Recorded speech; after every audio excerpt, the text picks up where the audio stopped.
નમસ્તે વિદ્યાર્થી મિત્રો. ગઈકાલે કેટલાક વાલીઓ તથા વિદ્યાર્થીઓ સાથે ટેલિફોનિક વાત થઈ. એમાં બ્લેકબોર્ડ પરનું વર્ક એ જરાક અસ્પષ્ટ દેખાય છે. આપણો આજે વિડીયો લર્નિંગનો પ્રથમ એક્સપિરિયન્સ છે.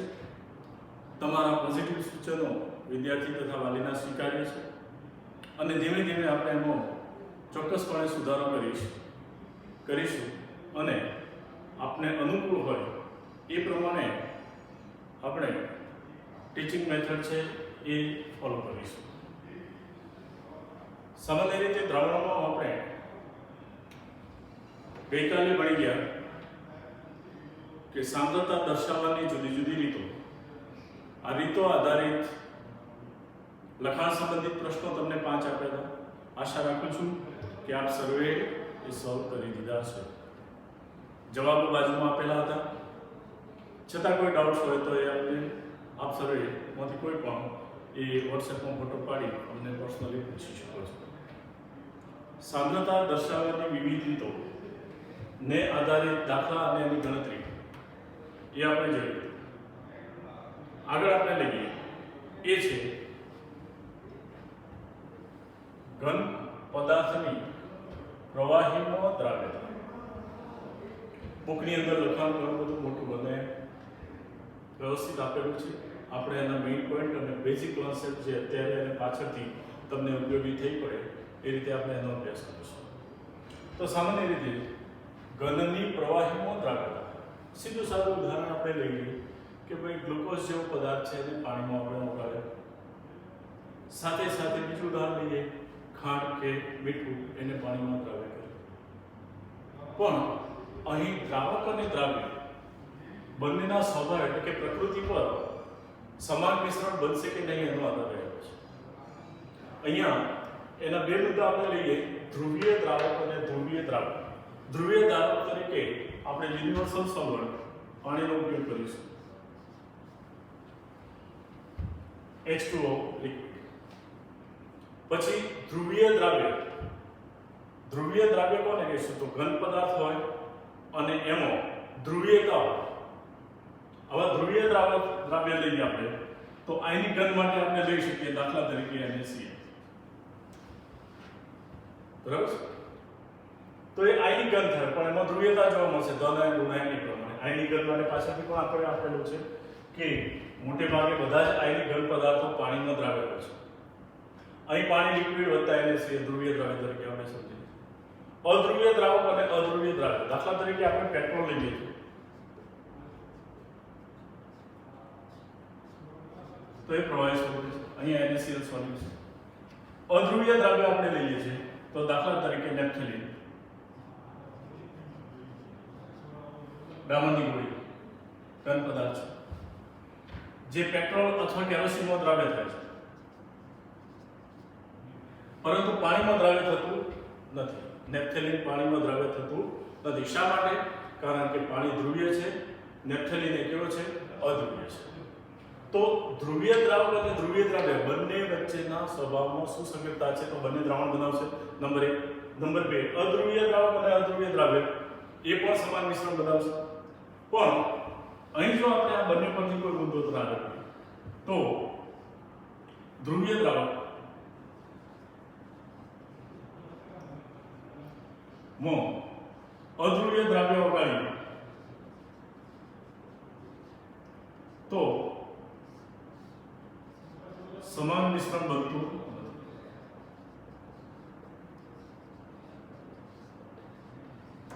આનો સીધો અર્થ શું થાય કે નેપ્થેલિન એટલે કે ડામરની ગોળીએ પાણીમાં દ્રાવ્ય નથી. હવે પ્રવાહી અધ્રુવીય માટે પણ લઈ શકીએ તો એના ઉદાહરણ આપણે નોંધીએ. પેટ્રોલ વત્તા કેરોસીન.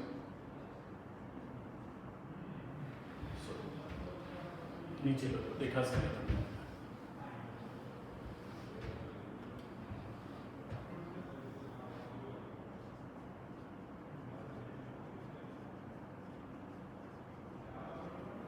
તો એ સમાન મિશ્રણ બનશે.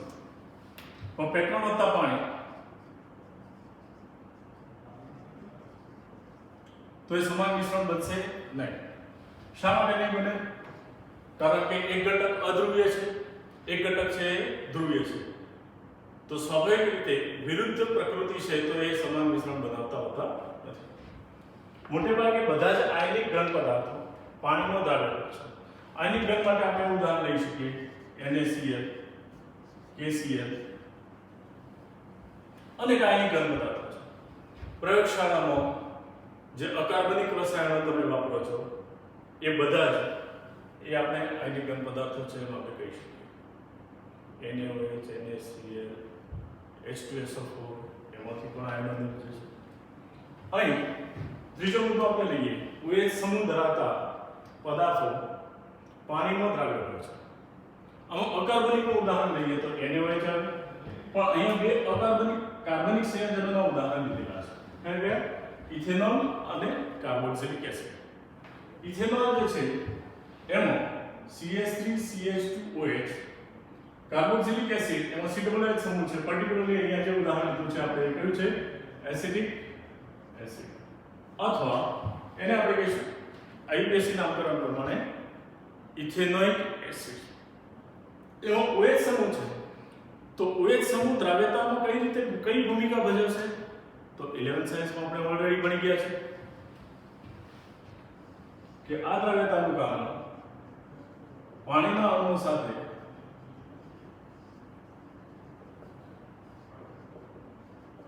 રચાતો H બંધ છે. સ્વાભાવિક રીતે આપણે વિચારીએ કે જે પદાર્થો OH સમૂહ ધરાવે છે તે પાણીના અણુ સાથે H બંધ રચે છે. પરંતુ કાર્બનિક સંયોજનો માટે આપણે પાછળથી થોડીક ડેપ્થમાં ભણશું ત્યારે ખ્યાલ આવશે આપણને કે જે કાર્બનિક ભાગ છે CH3 CH2 કે CH3 જેને આપણે આલ્કાઇલ સમૂહ R તરીકે ઓળખીએ છીએ, એનું કદ જેમ મોટું થતું જાય અથવા નંબર ઓફ કાર્બનની સંખ્યા વધતી જાય તેમ એની દ્રાવ્યતામાં ઘટાડો થતો જોવા મળે છે. જે પાછળથી આપણે કાર્બનિક રસાયણ ભણીશું એમાં એને ઉલ્લેખ કરીશું. ચોથો ફેક્ટર લઈએ છીએ આપણે તાપમાન. તાપમાન માટે શરૂઆતમાં આપણે ઉદાહરણ કે ભાઈ ઠંડા કરતા ગરમ પાણીમાં ઘન પદાર્થ વધુ સારી રીતે દ્રાવ્ય થાય છે. તો ફર્સ્ટ ફેક્ટર જે છે એ છે સામાન્ય તાપમાન. સામાન્ય રીતે તાપમાન વધે તેમ ઘન પદાર્થની પ્રવાહીમાં દ્રાવ્યતા વધે છે. અહીં આપણે સમજીએ કે દ્રાવ્યતા માટે લસેટલેનનો નિયમ પણ એક અગત્યનો ફેક્ટર છે. અને લસેટલેનનો નિયમ 11th માં આપણે ભણી ગયા છે કે જો પ્રક્રિયા ઉષ્મા શોષક હોય તો ઊંચા તાપમાને પ્રક્રિયા કરવામાં આવે છે, અને ઉષ્માક્ષેપક હોય તો તાપમાન નીચું રાખવામાં આવે. અહીં પર્ટિક્યુલર ઉદાહરણ આપણે લઈએ છીએ કે જો પ્રક્રમ ઉષ્મા શોષક હોય એટલે કે delta H greater than 0, delta H નું મૂલ્ય ધન હોય એટલે ઉષ્મા શોષક પ્રક્રમ થયો. એના માટે તાપમાન વધારીએ તેમ ઘન પદાર્થની પ્રવાહીમાં દ્રાવ્યતા એ વધે છે. તો second point we already know that. આનું ઉલટું શું લખી શકીએ આપણે? જો પ્રક્રમ ઉષ્મા ક્ષેપક હોય એટલે કે delta H less than 0, delta H નું મૂલ્ય ઋણ હોય, તે પરિસ્થિતિમાં તાપમાન ઘટાડતા એટલે કે ઠંડા પાણી માટે પર્ટિક્યુલર ઉદાહરણ લઈએ તો એની દ્રાવ્યતામાં શું થાય છે? વધારો થાય છે. એટલે કે નીચા તાપમાને એની દ્રાવ્યતા વધે છે. તો ઘન પદાર્થની પ્રવાહીમાં દ્રાવ્યતા માટે આપણે આ 4 ફેક્ટર છે એ યાદ રાખવાના રહેશે.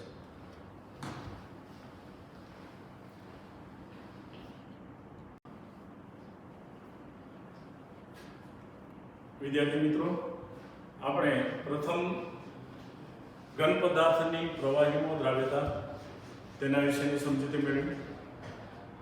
હવે આપણે આગળ મેળવીએ છીએ તે છે વાયુ દ્રાવ્યની પ્રવાહીમાં દ્રાવ્યતા. વાયુ ઘટક માટે વાયુ ઘટકની પ્રવાહીમાં દ્રાવ્યતા દબાણ અને તાપમાન પર આધારિત છે. ધ્યાન આપજો જરા. અગાઉ આપણે ઘન પદાર્થ માટે વિચાર્યું કે ઘનની પ્રવાહીમાં દ્રાવ્યતા તો ઘન પદાર્થ પર અથવા પ્રવાહી પર દબાણની અસર કેવી હોય છે? નહિવત હોય છે. ધોરણ 11 દ્રવ્ય અવસ્થાઓમાં આપણે ભણી ગયા. પણ અહીં વાયુરૂપ ઘટકને આપણે દ્રાવ્ય કરવો છે. તો વાયુરૂપ ઘટકને જ્યારે દ્રાવ્ય કરવો છે ત્યારે બે ફેક્ટર પર આધાર રાખે છે. કયા કયા બે ફેક્ટર છે? તે છે દબાણ અને બીજું છે એ છે તાપમાન. તો વાયુરૂપ દ્રાવ્યની પ્રવાહીનો દ્રાવ્યતા દબાણ અને તાપમાન પર આધારિત છે. હવે આને સમજવા માટે દરેક મુદ્દો જે છે તે આપણે સિમ્પલી યાદ કરી લેશું. કોલ્ડ ડ્રિંક્સ અથવા કાર્બોનેટેડ વોટર. બરાબર છે?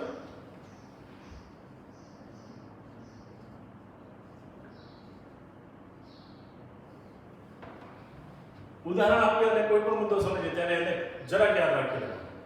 સૌથી પહેલું આપણે લઈએ છીએ દબાણની અસર. તો વાયુરૂપ દ્રવ્યની પ્રવાહીનો દ્રાવ્યતા દબાણના વધારા સાથે વધે છે. એની એક સિમ્પલ આકૃતિ આપણે બુકની અંદર આપેલી છે. આપની પાસે હોય તો રિફર કરજો, નહીં તો અહીંયા આપણે સમજી લઈએ કે વાયુરૂપ પદાર્થ જે છે એનું ઓછું દબાણ છે. અહીંયા એક જ પિસ્ટન આપણે રાખ્યું છે. તો અહીંયા દ્રાવણના પ્રતિ એકમ કદમાં દ્રાવ્યના અણુઓની સંખ્યા એ પ્રમાણમાં ઓછી હશે. પણ જો આપણે દબાણ વધારીએ, વાયુ ભરેલો છે, પ્રેશરથી આપણે દબાણ વધારીએ તો વાયુના ઘટક કણો આની અંદર વધુ પ્રમાણમાં દ્રાવ્ય થતા હશે. એનો અર્થ એવો થયો કે દ્રાવણના પ્રતિ એકમ કદમાં દ્રાવ્યના અણુઓની સંખ્યા શું થશે? વધશે. એટલે કે દ્રાવ્યતા વધે છે. તો અહીંયા શું લખવાનું ખ્યાલ આવી ગયો આપણે? દબાણ માટે સૌપ્રથમ હેનરી નામના વૈજ્ઞાનિકે વાયુરૂપ ઘટકની પ્રવાહીમાં દ્રાવ્યતા માટેની સમજૂતી આપી. એટલે કે એનો જથ્થાત્મક સંબંધ જે છે એ એણે રજૂ કર્યો. એણે એવું સમજાવ્યું સિમ્પલી કે દબાણ વધે તેમ વાયુરૂપ ઘટકની પ્રવાહીમાં દ્રાવ્યતા વધે છે. એની રજૂઆત જે છે એ આ પ્રમાણે કરી કે અચળ તાપમાને, યાદ રાખજો શરૂઆત ક્યાંથી થાય છે? અચળ તાપમાને વાયુની પ્રવાહીમાં દ્રાવ્યતા એ દ્રાવણની સપાટી પર રહેલા વાયુના આંશિક દબાણના સમપ્રમાણમાં હોય છે. એટલે હેનરીએ જે સંદર્ભ આપ્યો એ સંદર્ભ માત્ર શેનો હતો? આંશિક દબાણનો હતો. પરંતુ એના જ સમયગાળામાં થઈ ગયેલો વૈજ્ઞાનિક એ છે ડાલ્ટન. એટલે સમકાલીન ડાલ્ટન નામના વૈજ્ઞાનિક. ડાલ્ટનને ઓળખીએ છીએ આપણે. ડાલ્ટનનો વિભાગીય દબાણનો નિયમ અથવા આંશિક દબાણનો નિયમ કે એકબીજા સાથે રાસાયણિક પ્રક્રિયા કરતા ન હોય તેવા બે કે તેથી વધુ વાયુઓને જો મિશ્ર કરવામાં આવે તો વાયુ મિશ્રણનું કુલ દબાણ એ ઘટક વાયુના આંશિક દબાણના સરવાળા બરાબર હોય છે. એટલે આપણે સૂત્ર તાર્યું હતું P બરાબર PA વત્તા PV. અહીંયા મુદ્દો એટલા માટે તમને સમજાવું છું કે જૂના અભ્યાસ 11મા સાયન્સની અંદર આવી ગયેલા કેટલાક મુદ્દાઓ છે એ જ્યારે આપણે ભણીએ છીએ ત્યારે સાથે ને સાથે રિફ્રેશ કરતા રહીએ. કારણ કે ક્યાંક ને ક્યાંક આપણને સીધી રીતે ઉપયોગમાં આવવાના છે. તો સમકાલીન ડાલ્ટને એવું દર્શાવ્યું કે દ્રાવણમાં વાયુના મૂળ અંશ, ધ્યાન રાખજો, હેનરીએ માત્ર શું લીધું હતું? આંશિક દબાણ. ડાલ્ટને મૂળ અંશ અને આંશિક દબાણ વચ્ચેનો સંબંધ રજૂ કર્યો. એને એવું દર્શાવ્યું કે દ્રાવણમાં વાયુના મૂળ અંશ દ્રાવણ પરના વાયુના આંશિક દબાણને સમપ્રમાણમાં હોય છે. તો મૂળ અંશ અને આંશિક દબાણ બંને એકબીજાના સમપ્રમાણમાં છે. આ બંને પરથી હેનરીના નિયમનું સામાન્ય સ્વરૂપ અથવા જે છેલ્લી રજૂઆત થઈ એ રજૂઆત હેનરી અને ડાલ્ટન બંનેના કોન્સેપ્ટને સ્વીકારી અને આ પ્રમાણે કરવામાં આવી, જેને આપણે ગામા ઇન્ટુ ઇન્વર્ટેડ ગામામાં લખ્યું છે કે બાષ્પ કલામાં, કલા એટલે કે ભૌતિક સ્થિતિ, બાષ્પ અવસ્થા, કલા અંગ્રેજીમાં એના માટે શબ્દ છે ફેઝ, અને ફેઝ જે છે એને આપણે કહીશું ભૌતિક સ્થિતિ. બાષ્પ કલામાં વાયુનું આંશિક દબાણ, જેને P વડે આપણે દર્શાવ્યું છે, વાયુના મૂળ અંશને શેના વડે આપણે દર્શાવ્યું છે? X વડે ના સમપ્રમાણમાં હોય છે. અગેન આઈ રિપીટ, બાષ્પ કલામાં વાયુનું આંશિક દબાણ P વાયુના મૂળ અંશ X ના સમપ્રમાણમાં હોય છે. ધેટ મીન્સ કે P proportional to x, જ્યાં P બરાબર શું છે? આંશિક દબાણ અને x બરાબર શું છે? મોડ્યુલસ. જો સપ્રમાણતા માટે દૂર કરી દઈએ આપણે ચલે છે તો P બરાબર અચળાંક મૂકી દીધો આપણે, કયો મૂક્યો? kh. તો P બરાબર kh into x. That means કે kh જે છે એ હેનરીનો અચળાંક છે.